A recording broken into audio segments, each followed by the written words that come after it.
back. You're listening to Houston Real Estate Radio. If you've got a real estate question, give us a call, 844-788-9444, and we'll be happy to answer your real estate questions right here on the air every week. Today, we are talking about foreclosures, and brought in Jay Richardson from Registered Real Estate Advisors, and we're going to be talking a little bit about foreclosures because one of the things that I'm hearing right now, as oil prices have been down for a while, people are starting to think that we're going to see more foreclosures and short sales coming on the market, and investors start calling and they say, "I want you to find me a foreclosure." And when I hear someone say that to me, it automatically sets off an alarm that says they're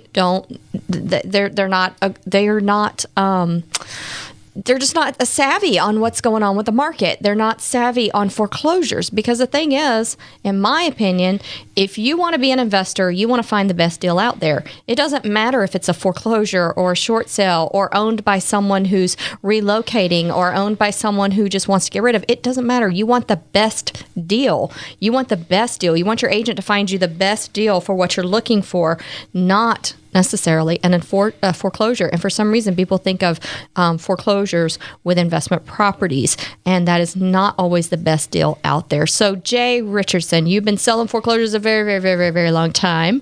So I want to talk to you about this. I know foreclosures have changed over the years, and we're going to talk about that. But what do you think about investors who want you to go out and look for them a foreclosure? What would you say to that? Well, I would tell them that a foreclosure can be a good deal, but not necessarily. It depends on how it's being transferred. What are they talking about even when they're asking for a foreclosure? People will just throw things at me like, well, the bank just wants to get what's owed on it. Well, of course, the bank wants to get what's owed on it. But if they could do that, they would sell it the conventional way, because our market is moving very well still. So that's not exactly what's going on. When you buy a house from the realtors through the MLS, the foreclosure has already taken place. What that really is an acknowledgement that you're going to be getting a special warranty deed as opposed to a general warranty deed when you purchase a foreclosure through a realtor. If you want to buy a real foreclosure, take cash, go down to the courthouse steps, I believe it's the second Tuesday of the month, and buy one of those. You're risking an awful lot there. If you don't know what you're doing, you're risking everything. You might get a good deal, but chances are good you won't. Yeah. So when you're purchasing these homes that you see like on HRER.com and even on some of the foreclosure sites, they've already been foreclosed on. You're buying that home that was foreclosed on. That's exactly right. It's really an acknowledgement of the deed. Mm-hmm. A special warranty deed warrants the property from that owner back to the day they got it.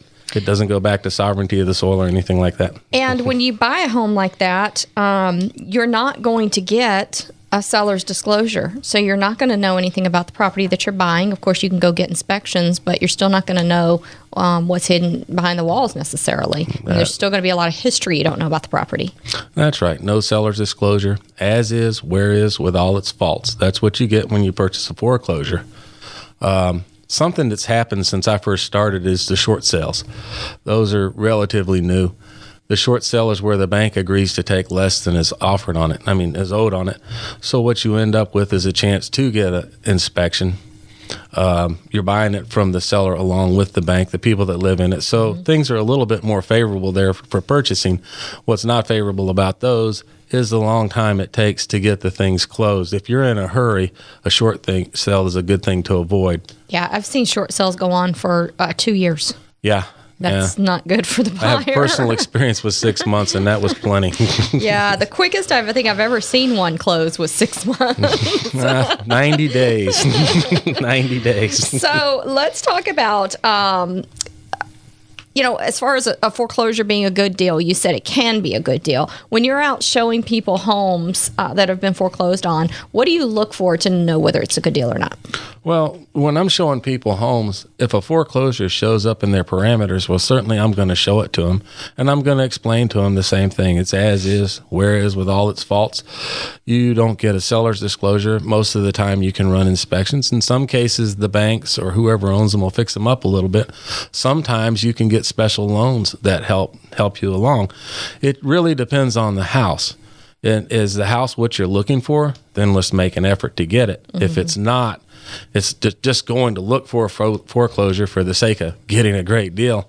Maybe that's not going to happen. Right. Not the best avenue to take. Yeah, the banks, they have stockholders that they have to, report back to. They're not going to just give something away if it's worth more than that. If they can get market value for it. Exactly. All right. So I know on foreclosures, when you purchase them, if you see something on a foreclosure site or, not all foreclosure sites, but a lot of the foreclosure sites and on like HRER.com on our website and stuff, they're able to be purchased with a loan. But if you're buying, like you said, if you want to go down to the courthouse steps when they're being foreclosed on, you have to pay cash, and you may have to evict the people that are in the house. Or you might be buying a second. You don't really know what you're getting if you haven't done title work on that property. Yeah. You can do title work yourself. You can go down and I think it's the county clerk's office that has all the information. You can do the research, but when you go down there to buy that, there's an awful lot of professional people down there buying right next to you. They know what they're doing, and they're very difficult to win a good deal against. It's really a good thing to avoid if you're a novice. Some people want to buy foreclosure and flip it, and there's not a lot of flipping going on in our market, but let's say you do buy foreclosure and you do want to flip it. You could go in, do the renovations, but whatever you find during renovations, you now have to disclose to that next buyer. Yeah. Thank you, HDTV. They make it so much fun. People, you're only supposed to look at 3 houses before you buy. Anyway, in the time I've been doing it, once it gets to a realtor, they're going to sell for fair market value for the most part. Mm-hmm. If they're listed in the MLS, you're going to be close to what fair market value is. Maybe in an area like Meyerland or Oak Forest or something where you really do get a house that's pretty broken down, you can go in there and flatten the house and build something else, or maybe refurbish the house. There may be room to flip them around there, but in most of these neighborhoods, I just don't see that happening. Yeah. And let's talk about the history of foreclosures in Houston, because you've been selling houses a long time, and the way you used to sell foreclosures and the way foreclosures are sold now has changed over the years. Tell us a little bit about what you see that's different. Well, when I started back in the early 90s, I think we were selling the note as much as we were selling the house. FHA used to publish lists of foreclosures in the Post, and I think the Chronicle had the VAs or vice versa. I don't really remember. But there were hundreds of foreclosures being published every week. And what they did to get rid of them was the VA would make a VA loan, even if you were a non-vet. FHA would make a loan where you could set it up to where you're moving in for just about $500, and then the note was whatever the note was. They sold them as is. A lot of properties in those days were sold without title policies, which just sounds crazy to me now, but that was the way it was being done then. Mm-hmm. $500 to move in, you'd have a house that needed work, and if you were capable, you could do it. That's not really the case anymore. The banks want these houses to be in good shape if they're going to loan money on them. Not every foreclosure are you going to be able to get a loan on. You're going to need cash, or you're going to need hard money, or you're going to need some special kind of loan that may or may not work. Yeah. What do you think about condos that are in foreclosure? Any words of wisdom for people looking at foreclosed on condos? I look at it all about the same way. It's just, does it fit what you're looking for? In the end, it's really got to do with talking down and visiting with your realtor, telling them what you want. If it's a foreclosure, just be careful. Mm-hmm. Make sure that what you're getting is what you think you're getting. What are some of the things that people need to be aware of when purchasing foreclosures versus non-foreclosures? Well, I think it just goes back to the as-is thing. Are you capable of going in there and fixing the home up if it needs major work? Or are you a person that can say, well, if it needs paint, I can deal with that? Well, most of the time they need something more than paint, and in some cases, significantly more than paint. Mm-hmm. Look at the structure of the house. Just really get a good inspector to go out there and have a good idea of what you're going to buy and what you're going to close on. You may have to walk away from it. It may be more than you need. And I think that, nowadays, like you said, when you get financing, the house has to not only appraise, but in order for it to appraise, it needs to be in good working condition. If it's missing an AC unit or missing a stove out of the kitchen, or even if it has holes in the walls, sometimes it's just siding that's messed up. You might not be able to get a loan on the house, whether it's a foreclosure or not. That's right. That's I've had the phrase safe and sanitary thrown at me. It's a funny thing. I've seen carpets that had holes in it, well, that's something they wouldn't take. But that same carpet could have had a grease stain. Somebody could have rebuilt an engine in the kitchen there or in the living room and torn it up. And depends on the appraiser. That's fine because the carpet's there. Right. Go figure. Yeah. It's just different appraisers, different opinions. That's They're all exactly about right. opinions. All right. Well, we appreciate you weighing in today. Jay Richardson from Register Real Estate Advisors. If you've got a real estate question, give us a call, 844-788-9444. And you can catch us online at HoustonRealEstateRadio.com. We'll be right back after a word from our sponsors.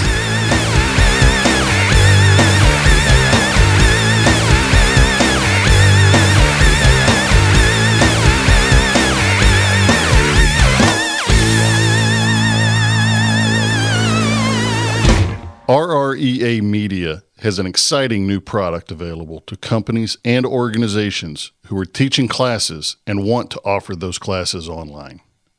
Introducing Easy Distance Learning. Easy Distance Learning is a video-based distance learning system that allows companies and organizations to leverage their existing classroom content into a broader reach and increased revenues. Did you know that the rate of growth of distance learning is 10 times that of classroom education? And 66% of chief academic officers think distance learning is critical to their long-term strategy. Right now, 33% of higher education students are taking at least one online class. Companies and organizations not offering a distance alternative to in-class instruction risk being left behind.